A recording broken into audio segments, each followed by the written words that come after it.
welkom bij weer een nieuwe aflevering van Sisters in LoA, de podcast. Vandaag hebben we iets heel, ik denk wel iets bijzonders voor jullie. Want Demi en ik zijn namelijk niet met z'n tweeën. We hebben namelijk een speciale gast die zichzelf straks even gaat voorstellen. Elisa uit de Verenigde Staten. En zij is een soort manifestation coach. Zij doet van alles met orgasmic manifestations. En heeft daarin ook haar eigen coachingsprogramma. Dus we gaan het daar met haar uitgebreid over hebben. En we hebben er zin in. Toch? Ja, zeker. Ja, ik ben heel benieuwd. Misschien moeten we ook nog even erbij zeggen dat we doen deze podcast in 2 delen. Oh ja. Het eerste deel doen we dus met Elisa samen even in het Engels. En dan het tweede deel gaan wij daarop terugreflecteren. Dat doen we gewoon weer in het Nederlands. Dus mocht je bij voorkeur niet naar een Engelse podcast luisteren, dan is dit misschien het moment om even uit te schakelen. En anders, leuk dat je luistert. En laten we beginnen, denk ik. Ja. Okay, let's get started. I just told our listeners that we have a little special guest today. So would you like to introduce yourself? Yeah, hi everyone. My name is Elisa Danielle. I am an orgasmic manifestation coach, mostly focusing on how to help women shift their energy, using their sexual energy to really embody what they're calling in. I have this belief that if you can create a baby with your sexual energy, you can also create your dream life with it, because it has the most potent medicine. It's our life force, so it helps us manifest when we actually get into our bodies and get to this orgasmic state of bliss that really can help us manifest from this place. And I'm so excited to share my process with all of you on this podcast today and really drop in more on this. Okay, sounds good. Before we dive right into whatever it is that you do, or what you just told us that you're good at and what you're into, we usually have a little introductory part to this podcast where we talk about what we're currently manifesting. Maybe Demi, you can start. Yeah, sure. I'm just gonna have to switch my thinking into English. So I just started my second master's program, and now I'm still looking for a clinical internship. I'm studying clinical psychology. So yeah, I'm currently my focus with manifestation is on finding a suitable internship placement for myself. I think that's the main thing. That's the main focus right now. Okay, so just the internship. Yes. Okay. And I have this. I emailed one place where I could start in December for my internship, and I'm kind of hoping that they will have a spot for me. So I think I'm specifically hoping for that placement to happen. All right, great. Well, I am still trying to manifest that thing that I was talking about last time, where I said I couldn't really get into it a little deeper because it was about someone else, someone specific, and also someone who most of our listeners will know because it's a well-known person, so I can't really get into that much. But yeah, I'm still on that, and it's actually going quite well because I think I might have manifested myself a little date with this person. But we'll get into that once it's happened. How about you? Is it Elisa or is it Eliza? Because we've been calling you Eliza, but I think you just introduced it as Elisa. It's Elisa, yeah. A lot of people get it wrong. I was like, maybe that's the Dutch way of how they pronounce it. How about you? Are you currently manifesting anything specific? Yeah, I am about to launch my next round of my group program, Orgasmic Manifestation Magic. So I'm always manifesting more epic soul sister clients. That's always like top on my radar of manifestations list that I'm always creating space to be available for. So that's probably my main manifestation. And I've just been more so just focusing on having a lot of fun, to be honest. When I first built my business, it was just about building the business and, getting that started. And now I feel like I'm at a good place where I have the structure built and everything built, and I know what I'm actually doing in business. So I've just been inviting more play and more fun and more abundance in all of its ways and in love and stuff. And it's just been a really epic summer of connection and meeting a lot of people. So I just want to keep riding that momentum wave. And as we'll talk about more in the podcast, I'm sure, is I truly believe that fun and pleasure is the gateway to manifestation. So just having my manifestations come in the most fun, easy, orgasmic way is always the intention. Okay, good. So just having more fun in general with whether it's with your like with your business or with your dating life, just having more fun in general. Yeah, and then always the Soul Sister clients is always available for that too. Yeah. Maybe that's a good thing to start with because I think you had some questions about this, so you can start. You can go right at it. Yeah, so I stalked you a little bit on Instagram before before recording this, and I saw in your story highlights that you were talking multiple times about sisterhood and creating sisterhood, and I was really wondering what that means to you and what the importance of sisterhood is when it comes to manifestation and everything that surrounds Oh, this. I love this question so much, and it just so resonates since this is sisters in law of attraction, right? I think that community is so important, and why I love running my program as a group program is, first of all, for the manifestation aspect, is I believe that when you see other people manifesting, it rewires your subconscious brain to show that it's possible for you too. And then since you have that community and that sisterhood and people that are keeping you accountable, it keeps you accountable to show up and take action on your manifestations. Like you see your sisters doing amazing things, and it's like, it's like that tribe mentality of like, I don't want to get left behind, or like, I want great things to happen to me too. And like when you're seeing all these amazing things happen with your sisters and you have this community, then it helps you to like skyrocket your own manifestations. If you're creating a really beautiful sisterhood where it's all uplifting, there's no like sisterhood wounds where you're holding jealousy. It's like women really supporting women, and we're all just celebrating each other and showing each other what's possible and standing for each other's greatness, not allowing each other to go into our smaller selves. We're just holding each other with just pure divine love, and just all celebrating each other as goddesses. And it's just so important because before, I know a lot of people like on this spiritual journey and stuff, which is why I do what I do, is because when I first started on my spiritual awakening about in 2017, well, I would always consider myself pretty spiritual, but I had like a huge awakening in 2017 where I was in Southeast Asia. And I had always felt like I had these intuitions, and I always believed in positive thinking.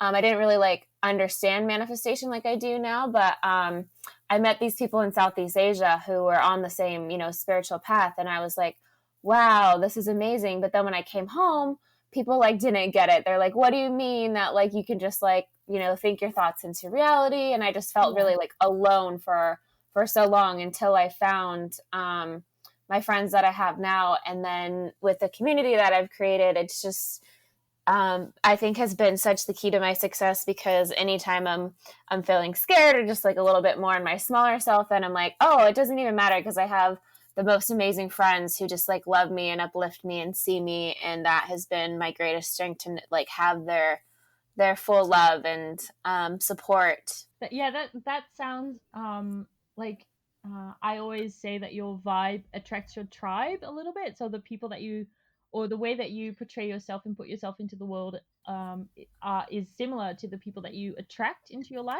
I guess. Yeah, totally.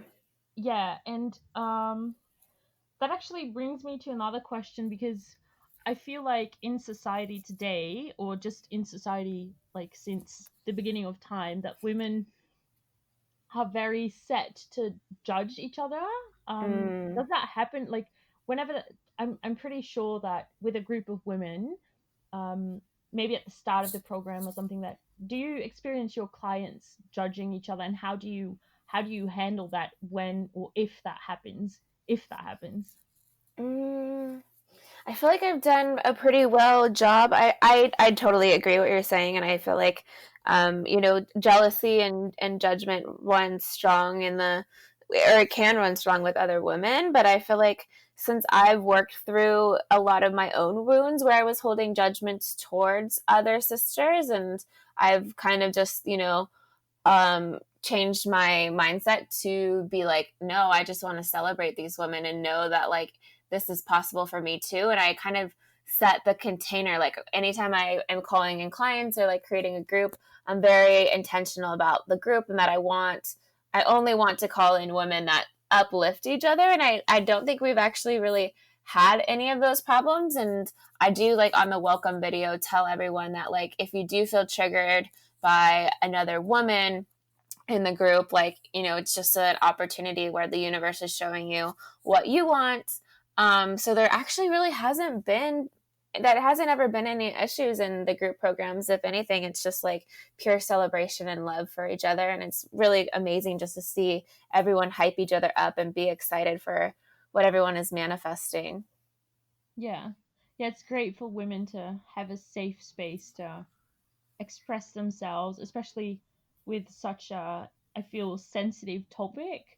Because what you do is help women express their sexuality, and I feel like that can definitely be something that there's a little bit of a stigma on. So it's definitely good to have a safe space for women to discuss all that sort of thing and kind of lift each other up and help each other to manifest whatever it is that you're trying to manifest. Yeah, and I just think that there's so much healing there because, like you said, it could be, especially the sexuality part, it could be very triggering. It could be, but I think that's why I love the group program, because there's something so beautiful in being witnessed by other women and encouraging each other to open up to their sexuality. And I think that's what makes the group program so amazing. I actually have another question about, because I think that the rest of the questions we have are more diving into this topic of sexuality. So I was wondering how you got into this topic and how you got into orgasmic manifestations, because I was wondering whether you first started like actively manifesting and then realized that sexuality can help with this, or whether it was more the other way around and how you came to this combination. Yeah, I love this question. So I've always been pretty open about my sexuality from when I was younger, and I actually had these visions. Dr. Joe Dispenza talks about this a lot, but he talks about how you can go back and tell your younger self, like, what, like, the future is going to bring to you, right? So I always this is like part of my manifestation practice. When something manifests, I like intentionally go back and imagine telling my younger self things. And I've had so many experiences now where I've literally like had a mantra, and then I go back and tell that to my younger self, and I realize that it's always been me, like, guiding my younger self, right? So I had this vision probably when I was like 16 or 17 of me just like being a sex coach and like taking breaks. Or I think at the time, though, I thought I was like a sex therapist, because coaching really like wasn't a thing when I was 17. But I had these visions of me just like being a sex coach, and I would just like take like breaks during the middle of the workday to like masturbate. I thought it was the coolest thing ever, and I didn't think it. I just was just like, oh, that would be cool, but like I didn't think that was like a real thing, you know. But now, like, I'm like, oh my god, that was me the whole time. So then when I went to Asia, like I was saying, in 2017, I had this huge spiritual awakening. I was manifesting all these crazy things. Like, I would just ask and it was given, and it was just like the most magical experience of my life. And I kind of just felt like, oh my god, I have to teach people about manifestation. And then I kind of had always like had it in the back of my mind that it made sense to combine the sexual energy with manifestation, because if you think about it, your sexual energy is your most potent life force energy, and it like orgasm is the same ingredients for manifestation, right? It's creation, it's bliss, it's a high vibrational state. When you have a very powerful orgasm, it allows you to access your subconscious mind. It gets you in a state of surrender. So those are all the things that, you know, you need to manifest. But how I really started getting into this work is, I kind of just had my own journey of sexuality where I was a very sexual person for a long time, and then some things happened and I didn't feel as open about my sexuality anymore. So I took some courses on just like opening up more sexually. And I realized that I think a lot of the key ingredients that is missing in transformation is the body. And because your body is actually your subconscious mind, and we actually manifest from our subconscious mind, which is like 95% of what is creating our reality. So I wanted to really like understand the mind-body connection. So then I realized that you could combine the two to make more powerful manifestations. And I always like to say with manifestation, it's not about like slapping more affirmations on, you know, what it's more about just like uncovering what needs to be healed. Like we're already whole and infinite, and it's about creating into or tapping into our creatorship, which means releasing what's no longer holding on. And we carry so much of our past in our subconscious. I also do energy healings.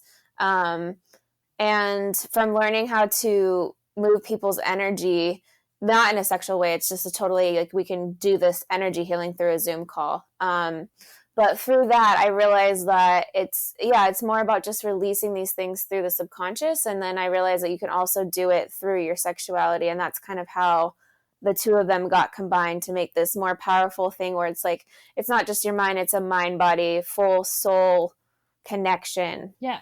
So much of what you said just clicked in my head. I'm just going to try and repeat, or the first thing that you mentioned was that you said that you felt like your younger self was getting messages from your like older self. Yeah.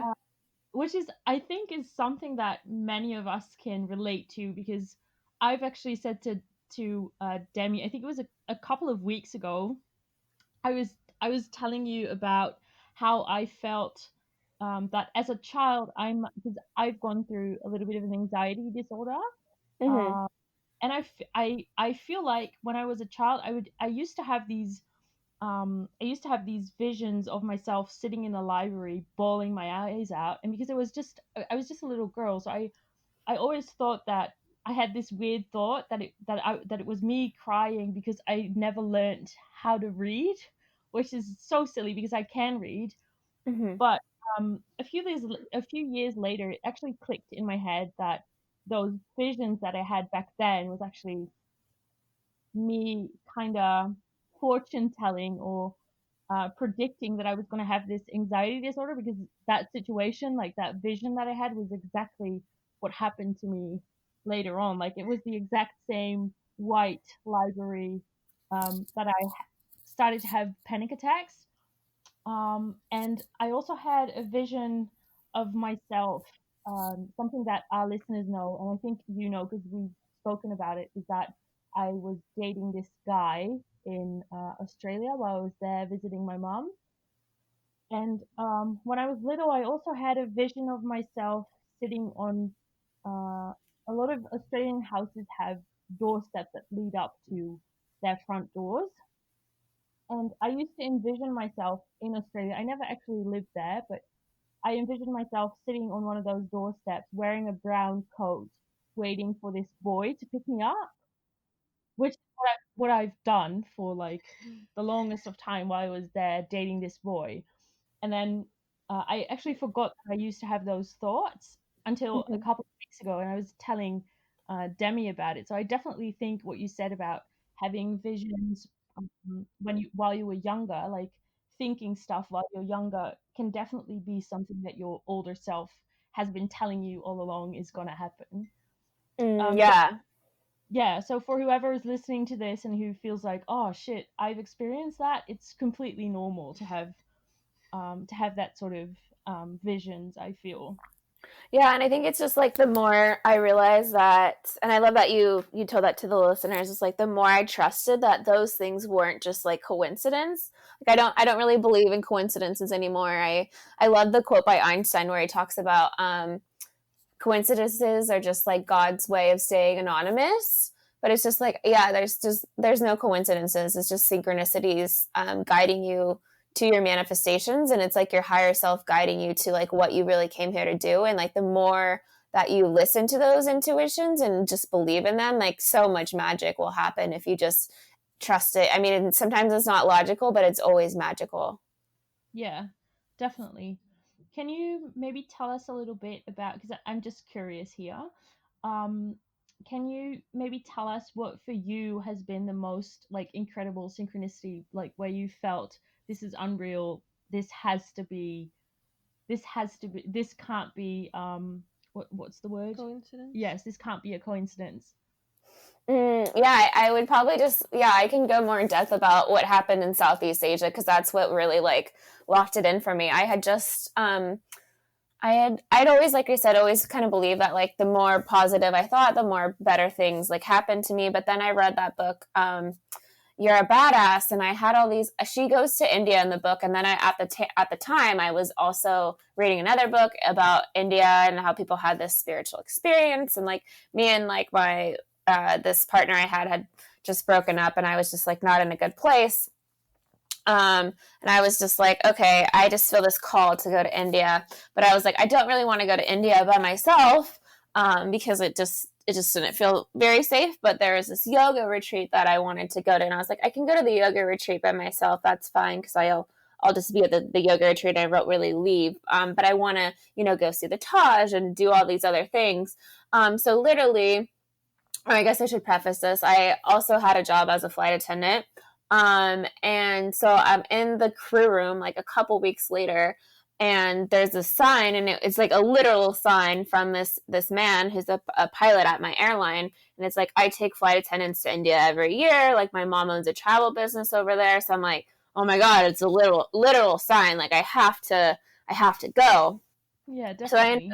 I end up going, and then when I'm in India, I go to this the yoga retreat, and then I like also get this like download that I'm supposed to go get my yoga certification, my 200-hour.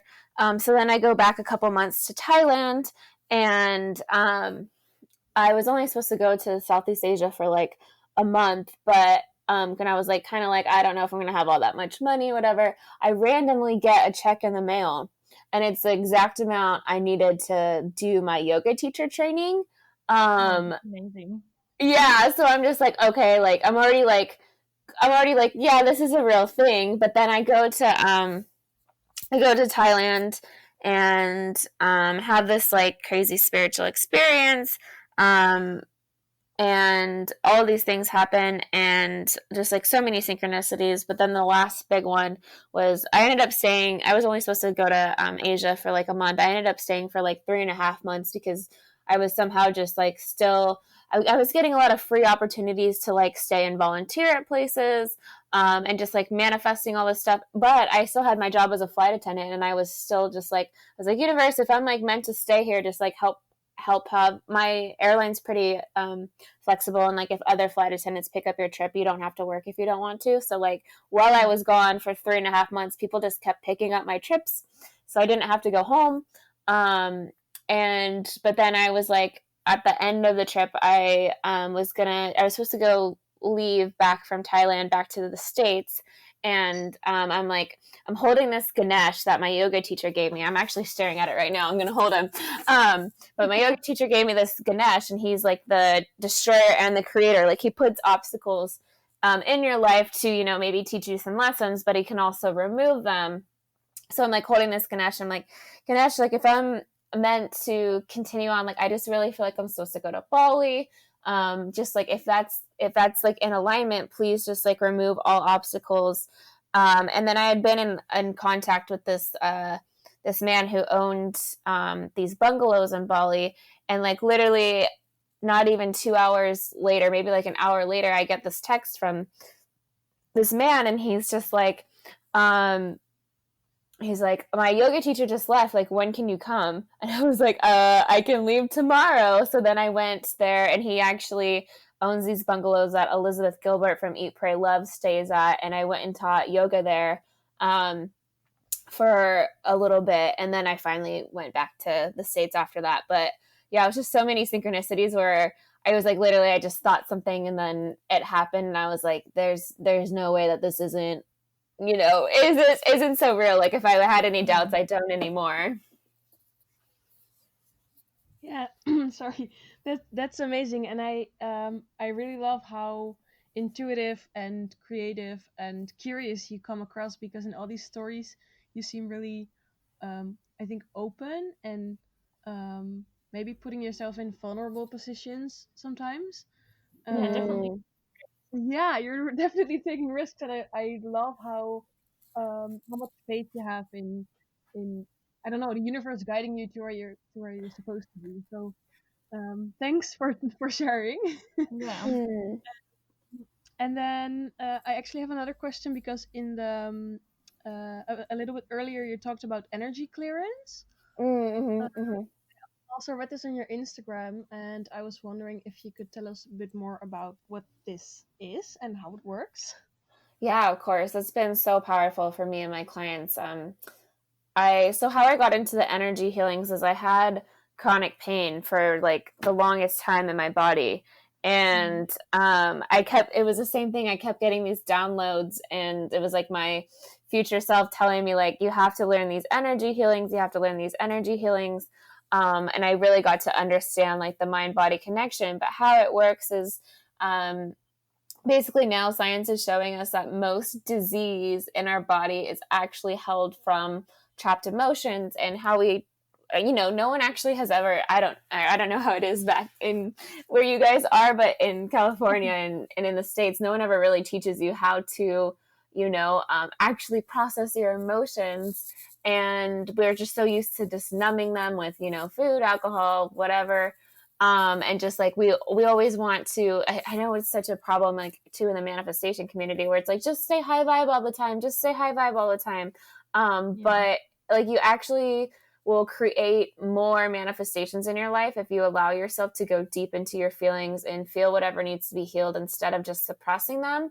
But what these energy healings do is I have this system where it's I literally like just remove trapped emotions that are stuck in your energetic field. So it's like, say something happens, and it can be anything. Trauma can be anything, from like horrible PTSD to just having anxiety. We actually can create trauma in our bodies, like our body can go into flight or fight, from just sitting in traffic. Our body doesn't realize that we're like not getting chased by a lion, basically, is like what happens. And usually, like, in the animal kingdom and stuff, if an animal does survive, it goes and like shakes it off, and like has this whole process where, like, if something traumatic happens to us, if even just sitting in traffic, we're just like, we don't have any processes of like removing the energy from our field, right? So what I do in these energy healings is I release the energy, from just like my intuition and this process that I've been taught, in my energy course, of just removing these blocks from your subconscious mind. And then we kind of just like talk about it after, and I can tap into people's kind of just like subconscious thought patterns that are like hooked into their energy field, that are like still creating this pattern in their reality. And then it's pretty cool because the next day sometimes people will be like, oh my god, my Etsy store just like sold out, and they don't realize that they had this subconscious programming about like how much money they can receive and all of these things. And sometimes people will be like, oh my god, I just met this boy like right after energy clearing and stuff. So it's pretty cool. It's, to me, been one of my favorite ways to work with clients, because it just gets to the subconscious on a whole nother level. And like I said, we're always creating more so from our subconscious mind. Yeah, I definitely get what you're saying, like, especially since, like you said, we're in a manifestation community, law of attraction. Like, everyone's always, you should keep your vibrations high, but sometimes you're just not feeling high vibrational feelings. Like, sometimes your emotional state is genuinely shit, or even sometimes you're subconsciously holding like limiting beliefs, or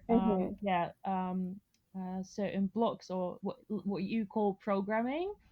And we always try to tell our listeners, like, if you're having trouble manifesting something, um, be honest with yourself. Like, how are you really feeling towards this topic? Like, don't be afraid to dive deep into whatever emotion it is that you're feeling when you're thinking about this topic, because if you don't dive into it deeply and remove those blocks for yourself, which means feeling those maybe negative feelings, then you're not going to be able to manifest that thing that it is that you want, because you're always going to subconsciously hold that thought.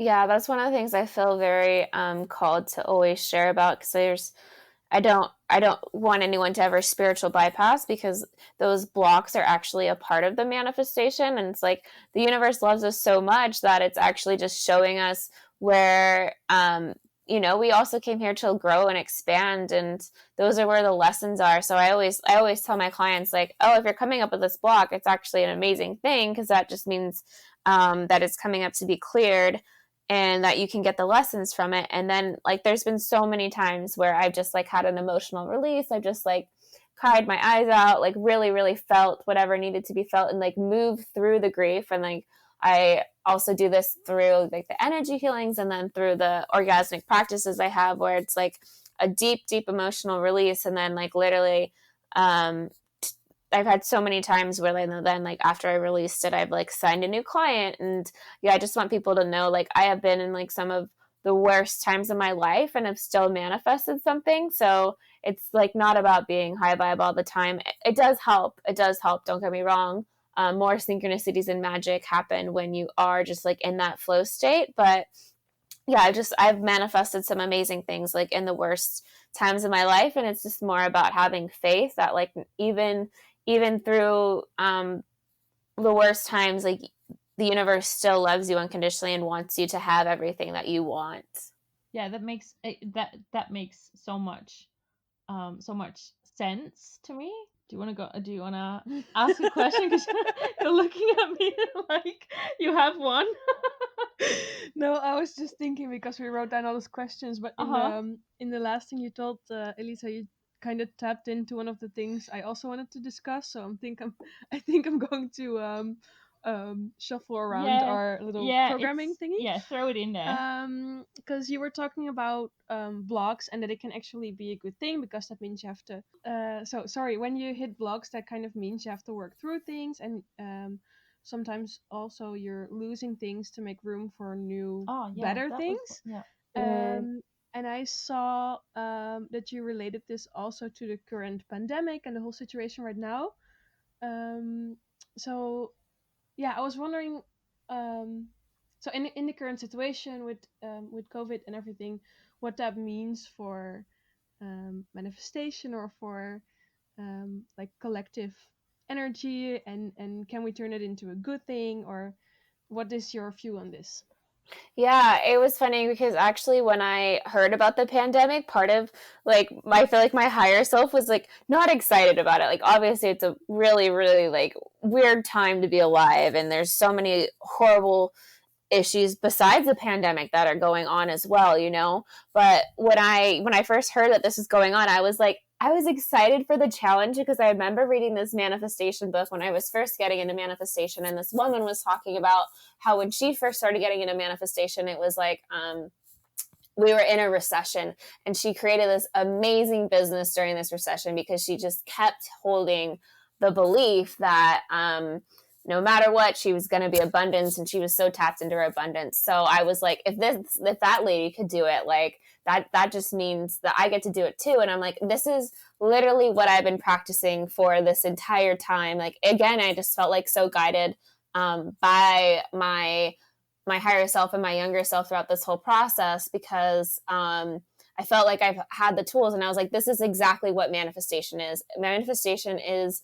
it's an internal game. It's like shifting your thought patterns, you know, releasing the things that are holding you back, and it's all internal. And then it's your reality is reflected back externally from your internal processes, you know? So I would just encourage everyone to know that, like, yes, we're going through a pandemic, but like when everyone else, you know, is sitting down, this is the time to stand up. And like, we've never had so much spaciousness to really like go inward. And if anything, like you know, I feel like we're always saying, like, I just want time to slow down. And, like, the universe has literally given us time to slow down. So I think it's a great time to do the inner work. Obviously, there's things like that are harder to manifest right now, like traveling and things like that. But it's just like, I think it's such a good time. Like, if you're like growing a business, or like there's so many things that you could do, and it's just like such an opportunity to also surrender. It's like, okay, maybe I can't travel, but like I've been wanting to create these hobbies, and like that just means that like the universe wants me to focus on these things that I can do like in my house, you know, and like really heal and discover like my authentic self, and really tap into, you know, meditation and manifestation and all of these practices that will like when the pandemic really is over, then you can just continue to thrive even more. Honestly, I've been having I almost feel bad saying this, but then I also am a stand for people of like what's possible, but like, I've been thriving during the pandemic, so and so have a lot of my friends. So it's just like the reminder that you can still thrive even during times of chaos, because it's, like I said, it's an internal game that's just getting reflected externally. Yeah, I agree. And I think what you're saying is really interesting, because um, I think a while before the whole pandemic started, I was telling myself like I'm always doing things, like I'm always at work or studying or traveling or seeing friends, or like I'm always on the move. Um, and I literally set this intention for myself to kind of learn how to um, I don't know, just still be happy and still entertain myself when I don't really have people to hang out with or things to do outside, and still just be happy and still just thrive, like you're saying. And I think for me this has been the perfect opportunity to take on certain things, to learn how to do that. And also the whole thing about going more inwards is really, like Jade and I have discussed this a couple of times. Like there's so much time right now to reflect and to take your moment to breathe and to feel and to to just reflect really, and to do all the I don't know, the shadow work that needs to be done and all the inner work. And so Yeah. what you said really resonates with me. And also Mm. Jade and I just started our little jewelry business just in the middle of this Mm. pandemic. I love that. And yeah, thanks. And I've had multiple people telling me, like people I barely even know, who I told about this project, and they were telling me literally like, "Hey, that's great. I feel like now is the time." Yeah. And not Mm. necessarily because of the current situation, but they just, I don't know, they just agreed that this was the moment for us to do so. So that's really nice. Yeah. Yeah, I also feel like, because this whole topic about going more inward, because um we we've actually done a couple of episodes before this one that we're recording right now. We actually did an episode about masculine and feminine energy, and how to use like your astrological chart and to discover what your feminine and masculine energies are and where to put them to use. Mm. um and for me, like, I can't really remember what it is, but my Mars sign, so my sign for taking action, is in a very feminine sign. I generally have a very feminine birth chart. um and I have always wanted to like start a business, but I'm not a very hands-on kind of person. I'm more just like, oh, I'm feeling like I should do this, I'm just going to try and do it. And there's absolutely no game plan, there's no like practical, I just don't have any practical sense of how to start. I just do it whenever I feel like it. I'm very intuitive in that sense. um and I feel like this pandemic, because everyone was forced to go inward, which I feel like spirituality is a very like the feminine way of experiencing spirituality is a more inwardly thing, instead of experiencing your spirituality outwardly. Mhm. um what was I going to say? I feel like being forced to go inwardly has really brought out that more an entrepreneurial side of me, I feel, and coming to terms with the fact that I don't need a business plan to succeed in whatever it is that I'm doing. I'm just gonna do it the way the way that's I don't know, true to your nature. yes, true to my nature. Doing it, Mm. and that's also okay, that I don't have to do it the same way other people have been doing it. Authentically was what I was gonna say. Mm. Um, the energy that's more authentic to myself, I guess.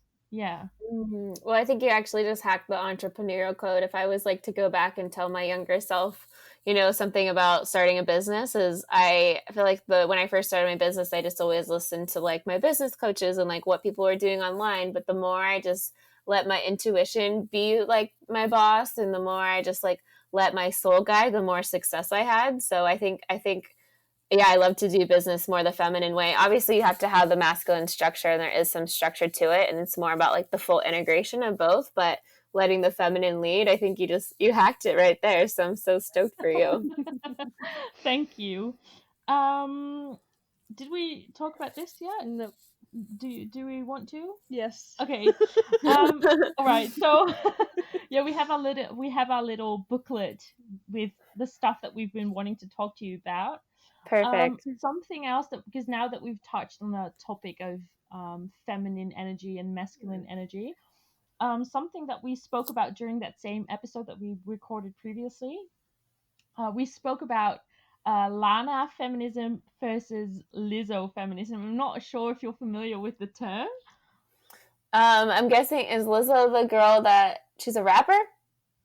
No. Oh. Lizzo is okay, so Lana feminism is more the way I guess you know Lana Del Rey. Okay, that's what I was thinking. Yeah. So Yeah.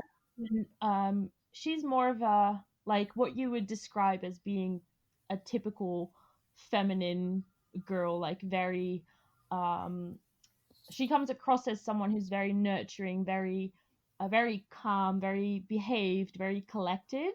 Mm, But Lizzo is more of a she's like what you would describe a new age feminist, I feel. Like she's just shaking her ass on the stage, which is so cool. But um, what we spoke about during that episode is that they're both expressing their femininity and their sexuality, but we feel like in this day and age, and it might be different in the states, um, but we feel like within feminist groups and within groups of women, it's generally more accepted to be a very vocal about your feminism and very out there. very out there, like Lizzo is.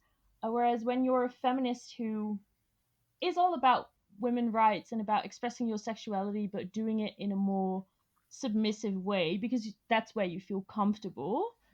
Um, that's I would say less accepted or less spoken about because there was a discussion about Lana Del Rey um, singing about how she likes to be sexually submissive to a guy, and um, there was a whole rant about it, about feminists feeling that it was wrong of her to express that because it was undermining the whole feminist movement.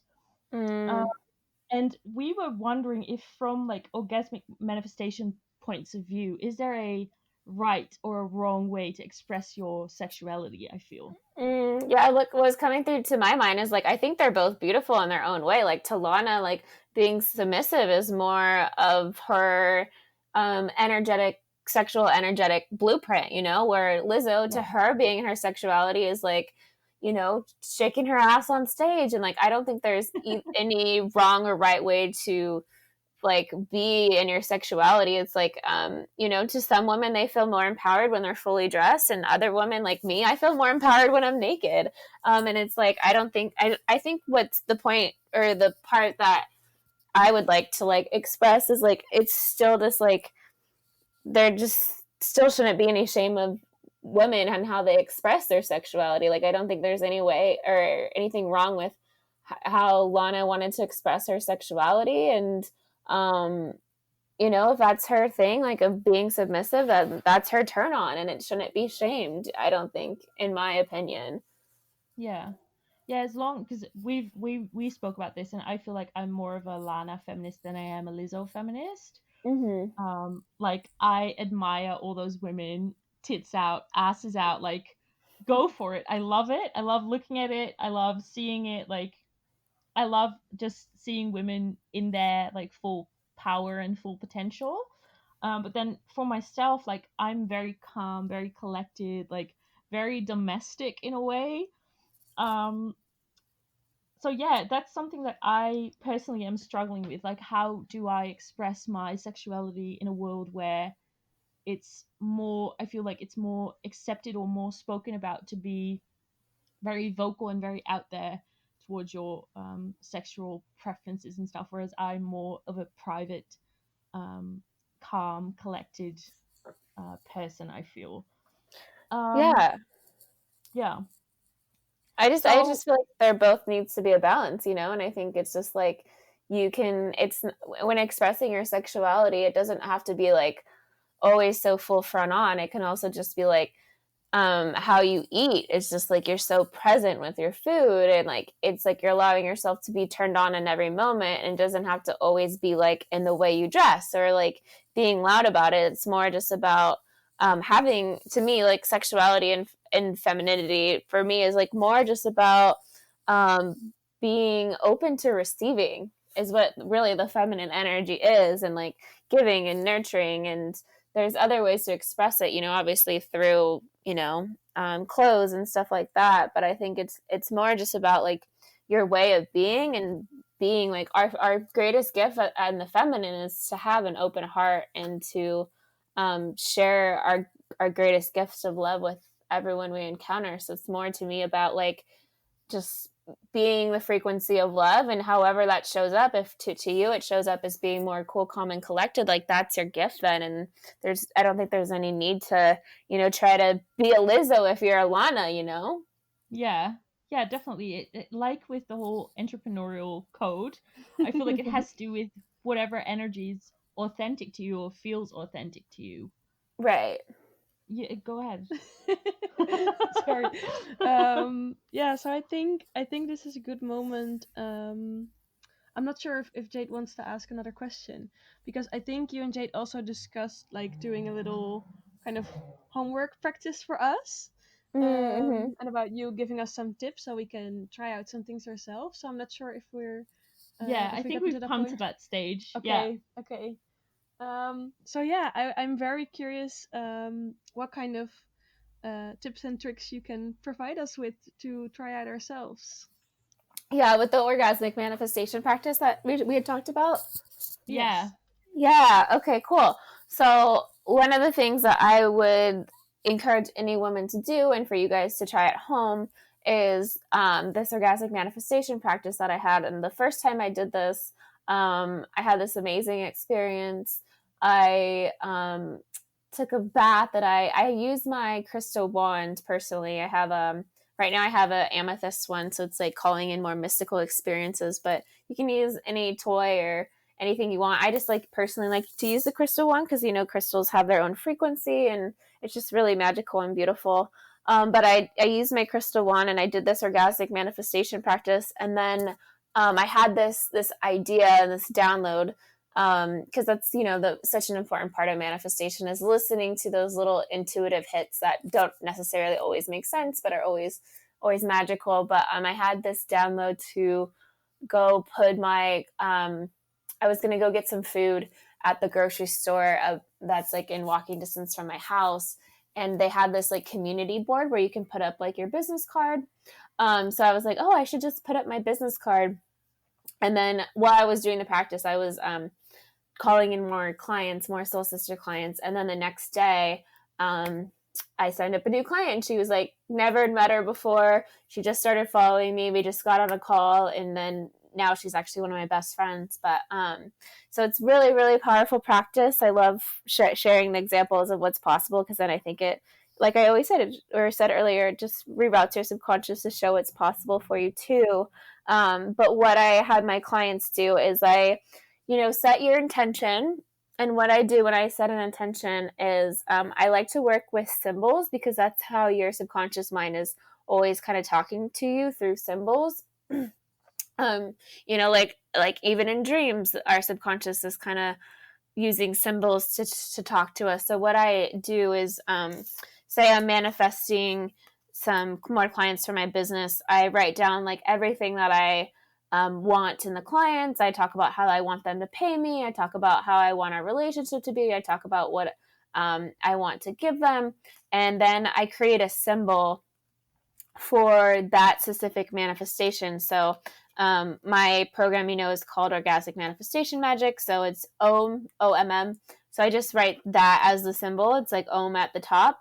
But you can also, like, if you're calling in more money, maybe use the money symbol. Or money, for me, like my favorite symbol for it is a pineapple. I have a whole story behind it, but it like anchors that in my reality. So then I'm always seeing pineapples everywhere. And it's like, I feel like it's my symbol from the universe. Like whenever I see pineapples, I'm like, abundance is here. Abundance is coming.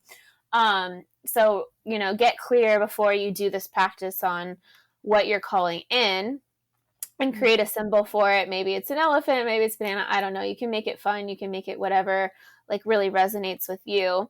So then you're going to do the orgasmic manifestation practice. And what I like to do is I like to work with the chakras specifically, because they like science now is showing that the chakras are more than just like these beautiful, rainbow of colors. It's actually like your energy centers. And like that's why, sometimes when we're like, oh, I just have this gut feeling, it's because there is like little mini brains throughout your body that are like in constant communication.